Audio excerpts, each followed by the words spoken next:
মোংলা ঘষিয়াখালী নৌপথের নাব্য সংকট দূর করে নৌযান চলাচল ব্যবস্থা ঠিক রাখতে হবে বলে জানিয়েছেন নৌ পরিবহন প্রতিমন্ত্রী খালিদ মাহমুদ চৌধুরী। রবিবার এক সেমিনারে নৌ প্রতিমন্ত্রী বলেন, মোংলা ঘষিয়াখালী নৌ চ্যানেলটি বাংলাদেশ ভারত নৌ প্রোটোকলের অংশ। পণ্য পরিবহন নিশ্চিত করতে এই পথের নাব্য ঠিক রাখতে হবে। তিনি বলেন, চ্যানেলের ড্রেজিং এর কাজটি নিখুঁতভাবে হতে হবে। চ্যানেলটি খনন করলে পরিবেশগত কোনো সমস্যা হয় কিনা সেই বিষয়েও নজর রাখতে বলেন তিনি।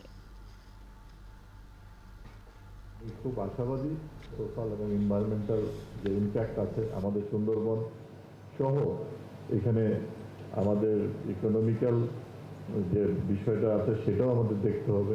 অন্যান্য ক্ষেত্রে সব কিছু দেখেই আমাদের যদি স্টাডি রিপোর্টটা যদি পজিটিভ হয় তাহলে আমরা এখানে একটি এই ধরনের লক সিস্টেমে আমরা যেতে পারবো।